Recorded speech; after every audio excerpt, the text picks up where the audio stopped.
옛날에는 취직하려면 그냥 이력서 한 장이면 되었습니다. 근데 요즘은 이력서뿐만 아니라 자기소개서를 씁니다. 그래서 저도 교회에 또 새로운 교육자를 모실 때 이력서와 자기소개서를 보내달라고 합니다.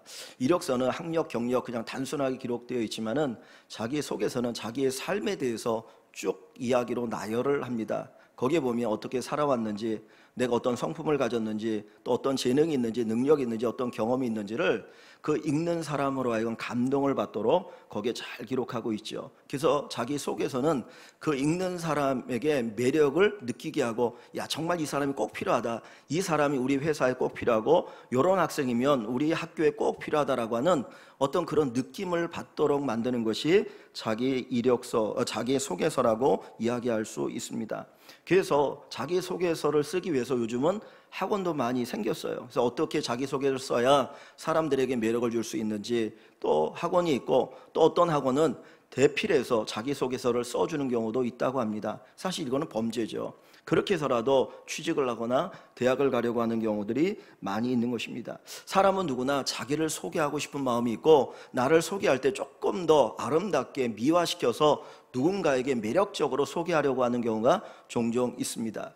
예전에, 지금은 핸드폰을 가지고 다니니까 한 사람 한 사람 다 개인적으로 전화가 있지만, 옛날에는 집집마다 유선 전화가 있었잖아요. 그러면 전화가 오면 보통 어떻게 받습니까? 여보세요 이렇게 받는 것이 정상인데, 잘 사는 동네 사는 사람들은 그냥 여보세요 그렇게 안 하고 여기 성북동입니다, 여기 평창동입니다 라고 얘기합니다. 그 말 속에는 뭐가 담겨 있어요?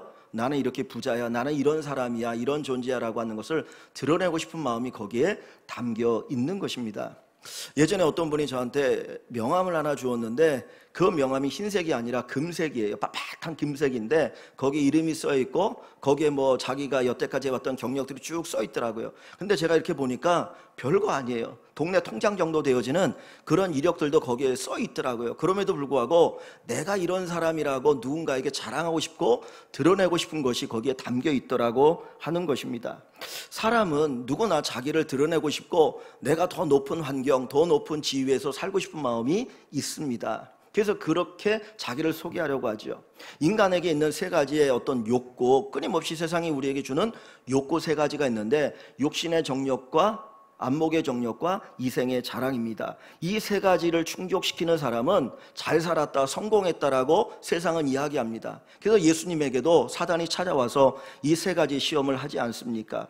많은 사람들이, 또는 그리스도인들조차도 이 세 가지 욕구를 충족하는 것, 그것이 바로 성공이다라고 생각하고 그렇게 살아가고 싶은 거예요. 그래서 그것을 가지고 자기를 소개하려고 합니다. 그러니까 인간의 관심이 어디에 있는지, 인간이 무엇을 자기를 소개하려고 하는지를 이런 모습을 보면 알 수가 있다라고 하는 것입니다. 그런데 정말 그리스도인이 잘 사는 게 무엇이겠습니까? 그리스도인이 우리 자신을 소개할 때 어떻게 소개해야 될 것이냐, 우리가 한번 생각해 봐야 될 줄 압니다.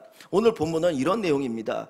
이스라엘 요셉에 관한 이야기인데, 요셉에게는 자기 형들이 10명이 있었죠. 야곱의 아들들이 12인데 요셉 위로는 10명의 형들이 있었어요. 근데 이 요셉이 미움을 받아가지고 형들에 의해서 애굽의 노예로 팔려갑니다. 그가 오랫동안 노예 생활하다가 정직하게 살려고 했지만 또 누명을 쓰고 억울하게 옥에 갇혀서 옥살이를 하게 되어집니다.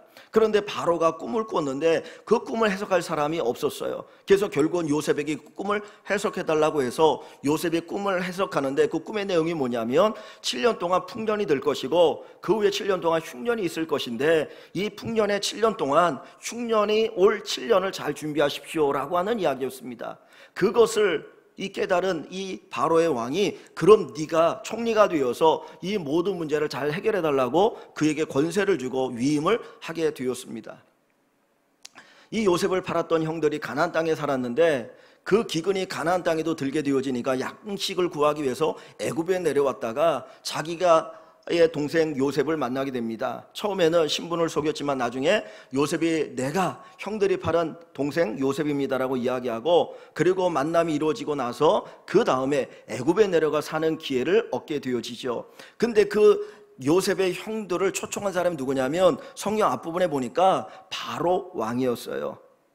바로 왕이었습니다. 그 애굽의 총리인 그 요셉의 아버지가 있고 형들이 있다라고 하는 이야기를 듣고, 야, 세상이 이렇게 굶주리고 기근인데 당신들의 가족을 초청해서 여기에 살 수 있도록 하라고 이야기를 해서 그 형들이 이제 애굽을 향해서 오게 되는데, 이 바로가 어느 정도로 존대했느냐면 자기의 수레를 직접 보내서 그 수레를 타고 오게 하는 것입니다.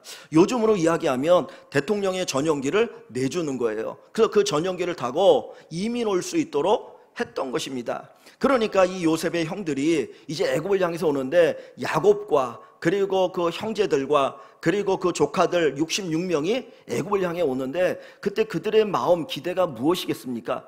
야, 우리 동생 요셉이 애굽의 총리가 되었어. 우리가 애굽에 내려가면 그래도 좀 잘 살 수 있지 않겠느냐. 우리가 이 가나안 땅에서 목축을 하면서 평범하게 살았지만 내 동생 요셉이 애굽의 총리인데 우리가 귀족 대접 받고 살지 않겠느냐. 우리가 지금보다 훨씬 나은 삶을 살 수 있지 않겠느냐. 우리가 좋은 곳에 살 수 있지 않겠느냐. 그 기대가 있지 않았겠습니까?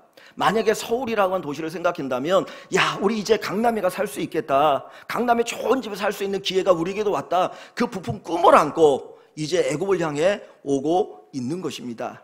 분명히 충분히 그 정도의 가능성은 있었던 것이죠. 그래서 그들이 애굽에 도착을 하게 되어지는데, 그때 요셉이 먼저 그 형들을 만나서 이야기를 합니다. 분명히 바로 왕이 이제 형들을 불러서 물어볼 겁니다. 너희들의 직업이 무엇이냐고 물어볼 텐데 그때 이렇게 대답하십시오라고 이야기를 합니다.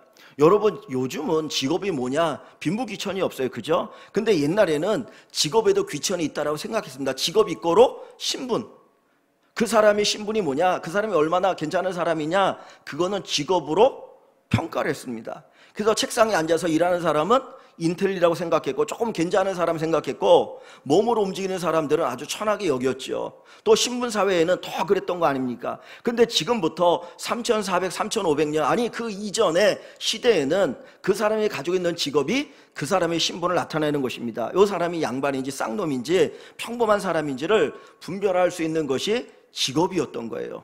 근데 분명히 이 바로 왕이 요셉의 형들의 직업을 물어볼 거라는 거예요. 근데 이들이 애굽 가나안 땅에 살아갈 때 그들의 직업이 무엇이었습니까?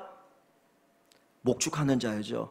왜냐하면 그 이스라엘 백성들이 그 아브라함과 이삭과 야곱이 살았던 그 지역은 고산지대예요. 고산지대고, 이게 보시면은 이 밑에 쪽으로는, 이 지중해 해안 쪽으로는 농사를 지을 수 있는 비옥한 땅인데, 이 예루살렘이나 헤브론이나 뭐 이런 지역은 산악지대였기 때문에 거기는 농사를 지을 수 없어요. 그러니까 거기서 할 수 있는 그 생계라고 하는 거는 목축을 하는 겁니다. 목축도 풀이 많아가지고 그냥 집에 있어서 거기서 목축을 하는 게 아니라, 이게 풀이 없으니까 풀을 따라 다녀야 됐어요. 요셉이 자기 형들에게 애굽에 팔려갈 때가 어느 때입니까? 아버지의 심부름으로 형들이 어디서 목축하는지 안부를 물어보러 오라 그래가지고는 가다가 도단에서 결국은 팔려나갔잖아요. 그러니까 그 땅 자체가 농사를 지을 수 없는 땅이니까 목축을 할 수밖에 없는 거예요. 그러니까 그들은 목축하며 살았거든요. 근데 이들이 이제 애굽 땅에 와서 바로가 너희 직업이 뭐냐 그러면, 아, 우리는 목축하지 않냐고 뭐 다른 거 하면 되겠습니다, 뭐 이렇게 얘기할 수 있거든요. 근데 오늘 한번 본문을 보십시오. 본문에 보면 33절에 그 형들이 애굽에 이제 도착했을 때요, 그 요셉이 자기 형들에게 이렇게 얘기합니다. 바로가 당신들을 불러서 너희 직업이 무엇이냐 묻거든. 신분에 관한 얘기입니다. 너희들은 뭘 하며 살았냐, 너희들의 신분이 뭐냐, 이런 거 묻는 거죠. 그랬는데 34절 한번 같이 읽어볼까요? 34절 어떻게 하라고 이 요셉이 이야기하는가? 당신들은 이르기를 주의 종들은 어렸을 때부터 지금까지 목축하는 자들이온데 우리와 우리 선조가 다 그러하니다 하소서. 애굽 사람은 다 목축을 가증히 여기나니 당신들이 고센 땅에 살게 되리이다. 지금 뭐라고 대답을 하러 갑니까? 우리가 목축하는 자들입니다. 이전에도 우리가 목축했고, 어렸을 때부터 목축했고, 우리의 선조도 목축하며 살았습니다 라고 이야기를 하라는 거예요.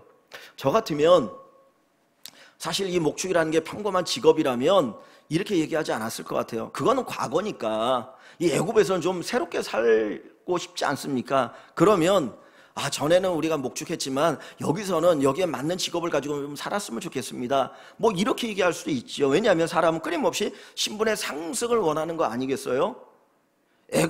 가나안 땅에는 좀 어렵게 살았어도 여기에서는 그래도 좀 잘 살아야 되는 거 아닙니까? 먹을 것도 있는 곳이고 신분도 상승되어지고 뭐 이렇게 살고 싶은 마음을 가지고 왔거든요. 그런데 요셉은 뭐라고 얘기합니까?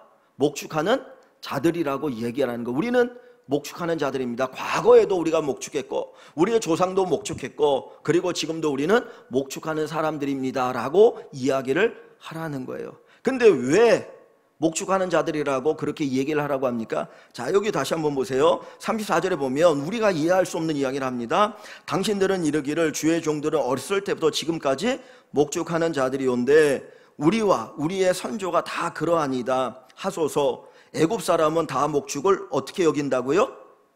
가증히 여기니. 여러분 이 말이 이해가 됩니까?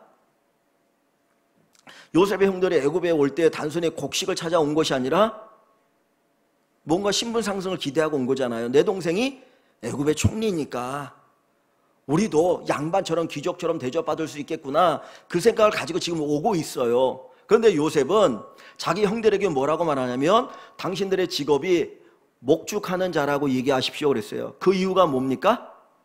애굽 사람들은 목축을 뭘로 여겨요? 가증히 여겨요. 가증히 여긴다는 건 그러니까 천하게 여긴다는 거예요. 하찮게 여긴다는 거예요. 예전에 우리나라에 선교사님들이 이제 들어와서 교회를 세울 때 그 1900년 이전에 이제 선교사님 들어왔으니까 그때 초창기에 한국 교회는 양반이 있고 쌍놈이 있었어요.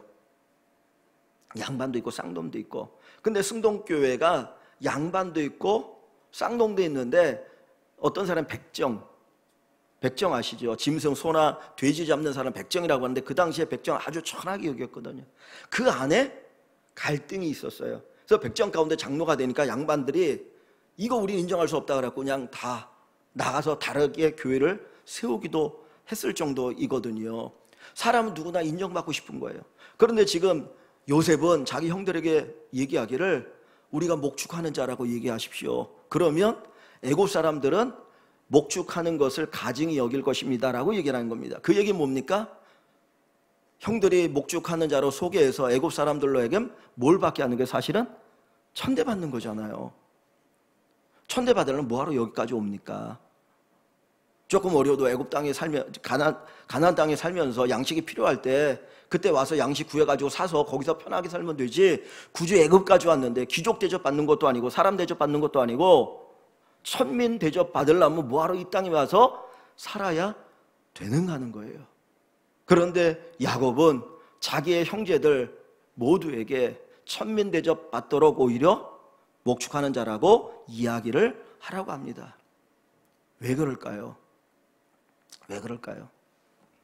하나님께서 창세기 15장에 보면 아브라함에게 하신 약속이 있어요. 뭐냐면 처음 부르실 때도 내가 너로 큰 민족을 이루게 할 것이고 이 땅을 너에게 주겠다, 가나안 땅을 주겠다라고 하는 두 가지 큰 약속인데 하나는 자손에 대한 약속이, 하나는 땅에 대한 약속입니다. 근데 15장에 가보면 아브라함에게 이야기합니다. 야, 이제 너희 후손이 나중에 애굽이란 말을 쓰지 않지만 이방에서 400년을 지내다가 다시 돌아올 것이다 라고 하는 이야기를 하게 되어요. 야곱도 하나님 주신 땅이 가나안 땅인 줄 알았기 때문에 그 아들 요셉이 애굽의 총리가 되었다는 이야기를 듣고도 거기에 가고자 하는 마음이 없었어요. 그런데 하나님께서 찾아오셔서 야곱아 걱정하지 말고 내려가. 그래서 애굽에 내려오게 되는 겁니다.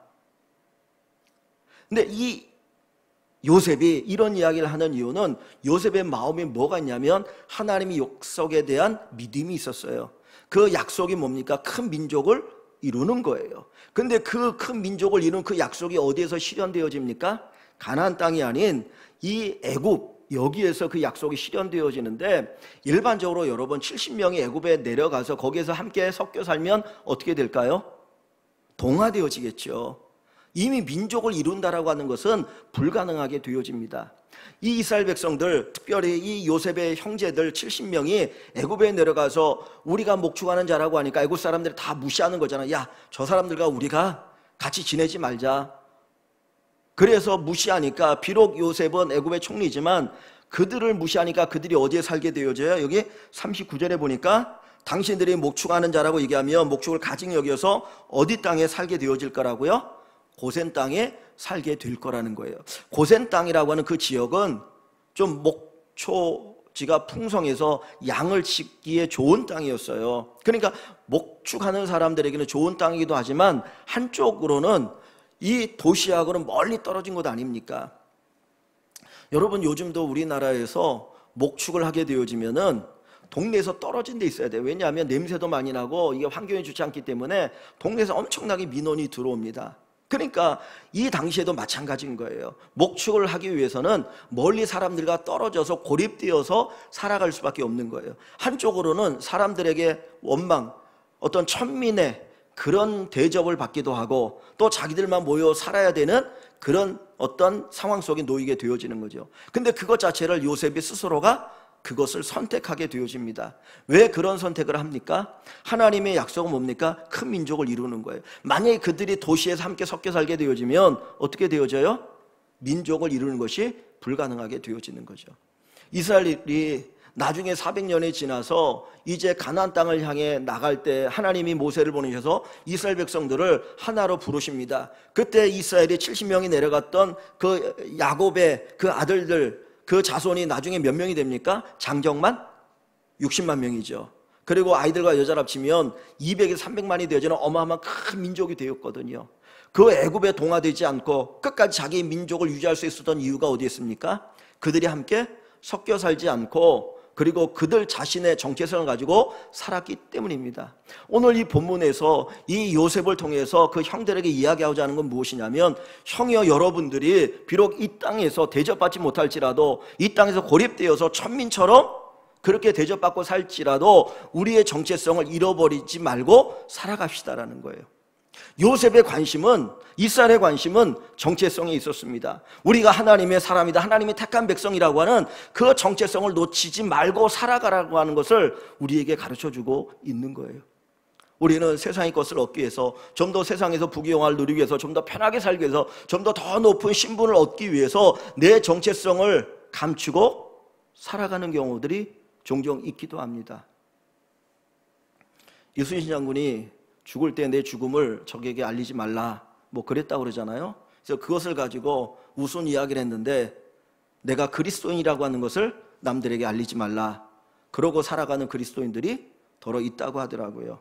그런데 우리는 어떤 사람들이에요? 정체성을 가지고 살아가야 될 그리스도인의 정체성. 내가 세상에서 조금은 손가락질 당할지라도, 내가 잘못해서 내가 불의한 일을 해서 손가락질 하는 것이 아니라 그리스도인 하나님의 사람으로 살아가는 것 때문에 손가락질을 당할지라도 그 손가락질 당하는 가운데서라도 어떻게든지 그리스도인으로 살아갈 수 있어야 한다는 거예요.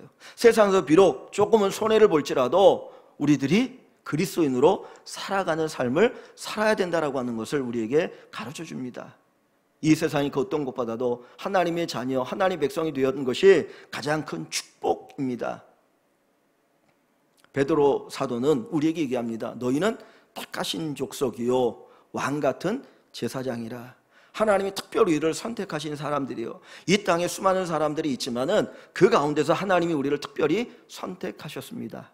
하나님이 여러분 선택하신 것을 믿으십니까? 우리보다 뛰어난 사람이 얼마나 많습니까?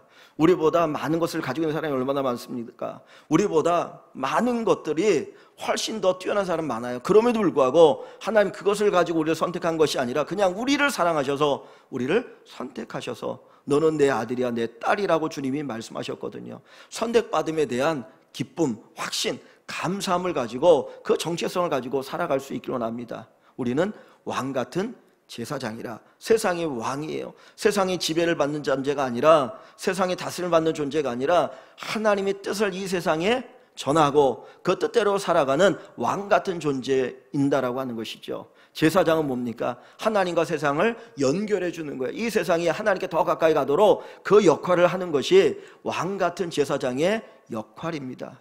예수님께서 제자들에게 이런 말씀하셨어요. 야, 너희가 나를 따라오려거든 자기를 부인하고 자기 십자가를 지고 나를 쫓으라.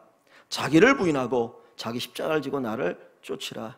그게 쉬운 일은 아니죠. 나를 부인해야 되고 내가 내 십자가를 지고 주님을 따른다라고 하는 것은 어떻게 보면 이스라엘 이 요셉의 형제들이 애굽에 내려가서 그 가증하다로 여기는 그 직업을 가지고 사는 것만큼 그렇게 힘들고 어려울 수 있어요. 그러나 우리가 제자로 산다라고 하는 것, 하나님의 사람으로 산다라고 하는 것은 그와 같은 어려움이 있을 수 있다라고 하는 것입니다. 예전에 내려놓음이라고 하는 책이 유행했습니다. 어느 선교사님이 기록해서 그 책의 내용을 보면 내가 기꺼이 하나님 앞에 내려놓았더니 하나님께 더 많은 것들을 주시더라. 그러면 자기의 어떤 선교 사역 속에서 그가 체험했던 그 간증들을 기록해 놓은 것이 내려놓음입니다. 우리가 하나님께 더 많은 복을 받기 위해서 내려놓는 것, 그것도 중요하죠. 근데 그 이전에 내가 하나님의 정체성을 가지고 살아가기 위해서 내려놓는 자세가 필요합니다. 하나님, 내가 정말 주님을 따라가고 주님의 사람을 살기 위해서 요거 내려야 되고 저거 내려내면 제가 내려놓겠습니다 라고 하는 고백이 필요합니다. 요즘 코로나19 때문에 정말 우리의 삶이 참 힘들고 어려워요. 마음대로 하지 못하고 정말 여러 가지로 제약되어지는 생활을 살아갑니다. 그게 얼마나 답답합니까? 정말 그렇게 해야만 속히 종식될 수 있다고 하는 걸 알면서도 그렇게 살아가는 삶이 힘들고 어렵거든요. 그런데 다른 사람들 자기 마음대로 다 살아가는데 나만 스스로 그리스도인으로 살기 위해서 내가 이것저것 제약을 가지고 살아간다면 쉽지 않거든요. 그러나 그리스도의 사람이 되어진다라고 하는 것은 그 어려움을 기꺼이 감내하며 살아가는 삶일 수 있다라고 하는 것이죠. 저나 여러분이나 그리스도인이라고 하는 것, 하나님의 사람이라고 하는 이 정체성을 우리가 놓치지 않고 살아갈 수 있기를 주님의 이름으로 간절히 축원합니다. 창세기 50장에 가보면 그 요셉의 아버지 야곱의 장례식이 기록되어 있어요. 이 야곱이 애굽에 내려갈 때 그의 나이가 130세였습니다.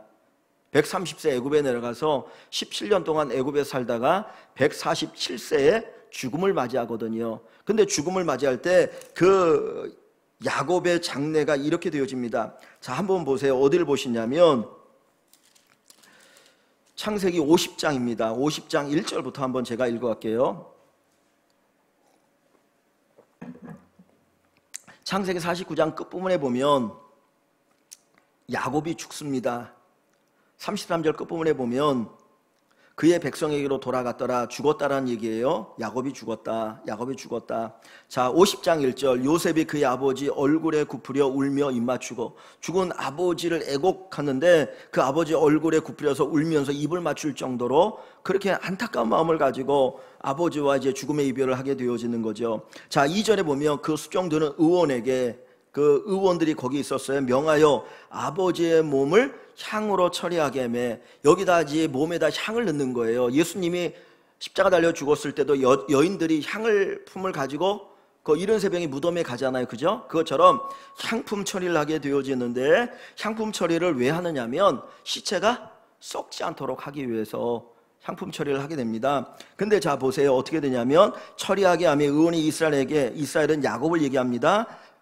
그대로 하되 그랬어요. 향품 처리라는데, 자 3절에 보면 얼마 동안, 며칠 동안 향품 처리를 합니까? 며칠이 걸렸으니 40일이 걸렸으니 향으로 처리하는데 이 날수가 걸림이며, 며칠 동안 향품 처리합니까? 40일을 향품 처리하는 거예요. 오래전에 북한의 김일성이 죽었을 때 향품 처리하지 않습니까? 그래서 지금도 거기 가면 이제 그 시신이 이렇게 있다고 그래요. 근데 그 시체가 썩지 않도록 그거를 향품 처리하기 위해, 방부 처리하기 위해서 며칠이 걸렸는지 모르겠어요. 근데 이 야곱이 죽었을 때 뭐 시대가 너무 오래됐으니까 그러긴 하지만 며칠 동안요?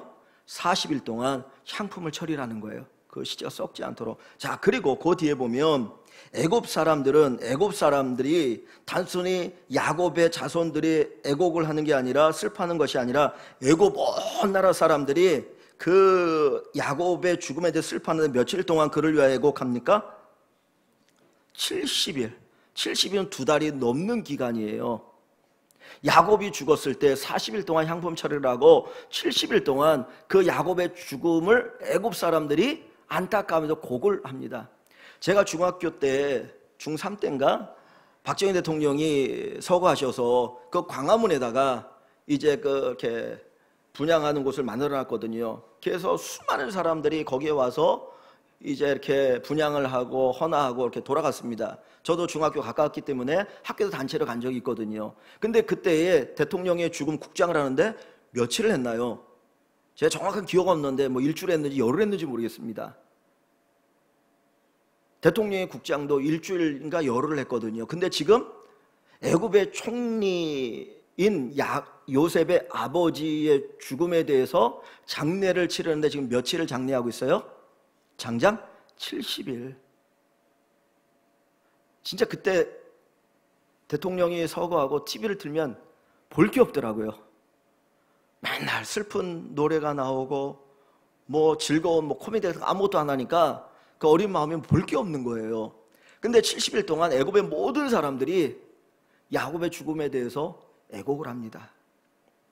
그러면 만약에 야곱이 애굽의 장례가 되었다면, 거기에 무덤을 쌓은다면 그 무덤이 어느 정도의 무덤이 될까요? 저는 가끔 유튜브로 이제 뭐 이런 나라 저런 나라 보는데, 어저께도 제가 이거 보면서 한번 유튜브를 봤어요. 그 피라미드를 봤는데 어마어마하잖아요. 그럼 이 당시에 요셉이 애굽의 실제 통치자였는데 그 아버지의 죽음에 대해서 70일 동안 애곡했다면 이거는 뭐 왕의 장례를 치르는 것 같은 그런 장례거든요. 그러면 그 무덤도 피라미드를 만든다면 아마 어마어마한 피라미드로 만들었을 수 있었을 거예요. 대단하겠죠. 그런데 야곱이 죽기 전에 유언을 하는데 어떻게 유언을 하냐면 49장 29절 한번 봅니다. 49장 29절 제가 한번 좀 읽을게요. 그가 그들에게 명하이르되 내가 내 조상들에게로 돌아가리니 나를 햇사람 에브론의 밭에 있는 굴에 우리 선조와 함께 장사하라. 나를 애굽 여기에 묻지 말고 내 선조들이 묻혀있는 그곳에 묻어달라는 거예요. 30절 이 굴은 가나안 땅 마므레 앞 막벨라 밭에 있는 것이라. 막벨라 굴에 자기를 장사해달라고 하는 거죠. 아브라함이 햇사람 에브론에게 밭과 함께 사서 그의 매장지를 삼았으므로 아브라함과 그의 아내 사라가 거기 장사되었고 이삭과 그의 아내 리브가도 거기 장사되었으며 나도 레아를 그곳에 장사하였노라. 그러니까 아브라함과 이삭이 묻어있는 그 땅에 나를 묻어달라고 하는 거예요. 왜?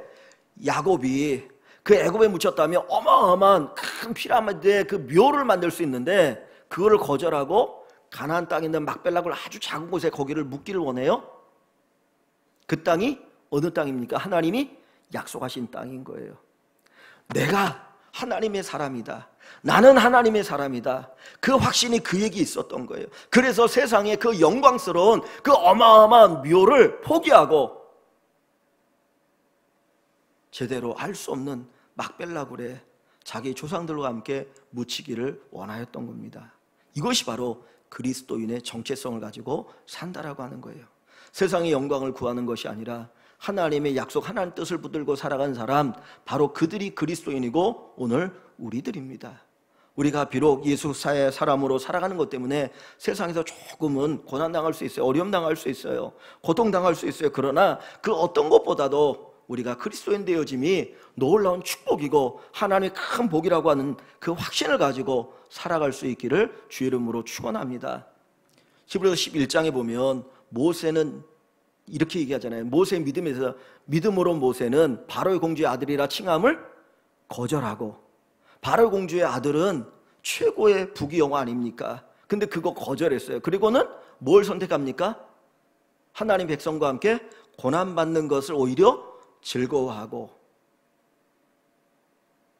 그리스도를 위하여 수모를 당하는 것을 애굽의 모든 보화보다 더 귀하게 여겼더라.